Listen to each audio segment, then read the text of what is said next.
It isn't until she's holding the thin white paper dress in her hands that her body starts to shake. On the corner chair is her neatly folded pile of clothing, shoes tucked underneath with both socks balled inside, and she wonders, for the first time, if this will hurt. That when the doctor pushes both steely clamps inside her uterus, if she'll feel her baby die. Will there be a lot of blood on this thin white paper dress? Big questions. For a girl who's too young to be a mother, she still has some of her baby teeth. Each subtle knock on the door is not inviting when the pretty nurse asks if she is ready, leading her down a hallway to the sterile room where the doctor is waiting, and silver medical tray with sharp knives for cutting out accidents. A bed for experimentation with clamps for each of her feet and straps to hold down her chest. Just in case. The doctor smiles. Her back on the vinyl. She nervously spreads her knees apart, breathing wet whimpers as her heartbeat races. The nurse places one gloved hand on her shoulder, promising that this will all be over soon. She is another name on a long list of underage mothers. She's a calculation, a statistic, little whore, they call her. As she walks to the car with her mom, the faces of protesters spit at her feet, raising picket signs on crosses, pictures of a fetus being torn apart. Slut slices across the air and lands against her blushing face, each letter sliding down her cheek in a tear.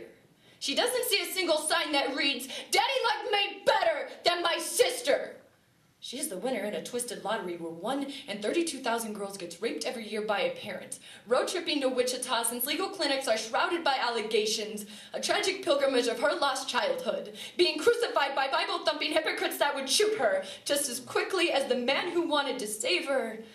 July 31st, 2009, Dr. George Tiller goes to Sunday services and is shot down dead in the cathedral lobby. He doesn't even get a chance to hear the opening sermon prayer. Martyred by pro-life activists with Bibles in their hands, they labeled him Tiller, the killer, for aborting the lives of just under 200 unborn children, weeks 22 to 26. See, Dr. Tiller specialized in against the textbook cases, trading the lives of unborn children for the lives of their mothers, young girls, ages 10 to 15 years old, victims of rape and incest, women of all ages with cancer decay in their body, radiation melting the fetus like butter, cervix that would never expand, Eisenmenger syndrome with maternal morbidity and mortality killing both mother and child. He let the women make the painful decisions that society would force on them to live on past an operating table with a small bloody bundle in their arms.